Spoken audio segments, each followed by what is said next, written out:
Wa qala Rasulullah sallallahu alaihi wasallam, afatud din thalathah, faqihun fajir, wa imamun jair, wa mujtahidun jahil.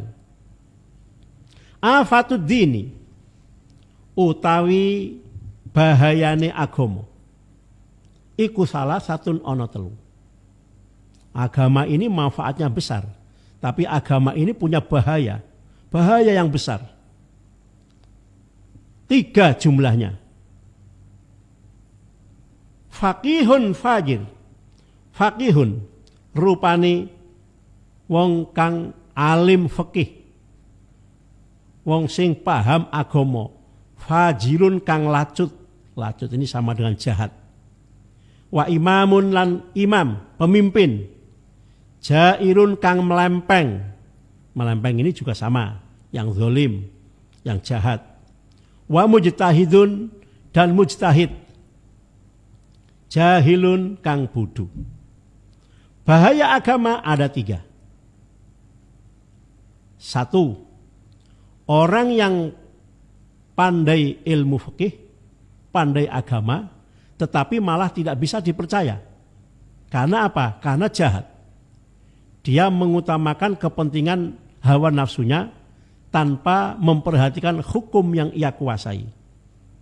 Sehingga fatwanya menjadi sesat. Fatwanya menjadi kepentingan pribadi, bukan kepentingan umat atau kemaslahatan umat. Nah, manakala ulama-ulama ahli fikihnya seperti itu semua, maka tunggulah kehancuran agama. Ini merupakan bahayanya agama. Yang kedua, wa imamun jair. Pemimpin yang tidak bisa dipercaya. Pemimpin yang jahat, yang tidak amanah. Dijadikan pemimpin untuk kemaslahatan umat, untuk membina masyarakatnya agar menjadi masyarakat yang terbaik. Tetapi malah dia sesatkan. Masyarakat yang baik malah menjadi sesat karena disesatkan oleh sang pemimpin itu. Dengan berbagai macam kepentingan pribadi, sehingga beliau menutupi yang hak, memunculkan yang batal, atau memunculkan yang batal seolah-olah dianggap hak. Kalau pemimpin sudah seperti itu jahatnya, maka agama pun akan hancur, akan menjadi rusak. Yang ketiga, wa mujtahidun jahil. Mujtahid yang bodoh. Dia menjadi mujtahid, dipercaya sebagai mujtahid, padahal dia bodoh. Tidak menguasai berbagai macam ilmu. Persyaratan mujtahid itu sangat luar biasa banyaknya.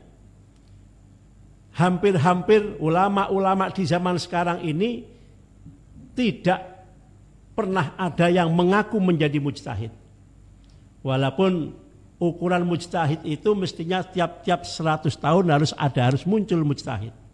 Tapi selama ini tidak pernah ada yang memunculkan dirinya sebagai mujtahid. Walaupun alimnya sudah luar biasa, tetapi mereka masih menganggap dirinya belum memenuhi persyaratan sebagai mujtahid.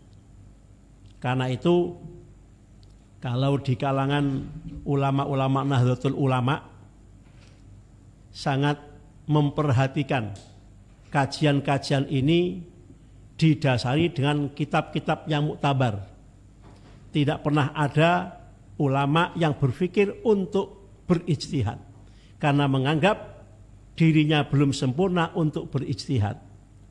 Dan hukum-hukum yang ada di saat ini sebenarnya sudah tertulis di dalam kitab-kitab yang disusun oleh ulama-ulama terdahulu. Ijtihadnya Imam Syafi'i, ijtihadnya Imam Hambali, ijtihadnya Imam Hanafi dan Imam Maliki. Sebenarnya ini sudah lengkap sampai berbagai macam datangnya masa, di situ sudah ada. Karena sudah aturan masing-masing mujtahid ini memiliki pedoman atau qawaidul fiqhiyah. Di mana dengan qawaidul fiqhiyah itu untuk menerapkan hukum-hukum yang misalnya ada hal-hal yang belum termaktub di dalam Al-Quran atau hadis, Maka melalui qawaidul fiqhiyah yang ditetapkan oleh para mujtahid ini sebenarnya sudah cukup. Maka dari itu ulama-ulama di kalangan Nahdlatul Ulama sangat menghargai kitab-kitab yang disusun oleh para ulama-ulama terdahulu. Bahsul Masail dimanapun yang diselenggarakan oleh ulama-ulama NU, ulama-ulama Nahdlatul Ulama, ini selalu dilandasi dengan kitab-kitab muktabar, kitab-kitab yang disusun oleh ulama-ulama terdahulu. Bukan hanya sekedar pendapat pribadinya para ulama itu sendiri. Mereka berpendapat harus sesuai dengan kitab-kitab yang muktabar menurut ulama-ulama ahli sunnah wal jamaah. Jadi ada 3 bahayanya agama. 1, orang yang ahli fakih tetapi dia malah jahat, tidak mau mengamalkan ilmunya tetapi mengutamakan kepentingan pribadinya. Yang kedua adalah imamun jair, pemimpin yang jahat, pemimpin yang tidak mau berusaha untuk kemaslahatan umat. Yang ketiga adalah mujtahid yang bodoh. Jadi kalau kita masih bodoh, ya jangan tergesa-gesa untuk berijtihad.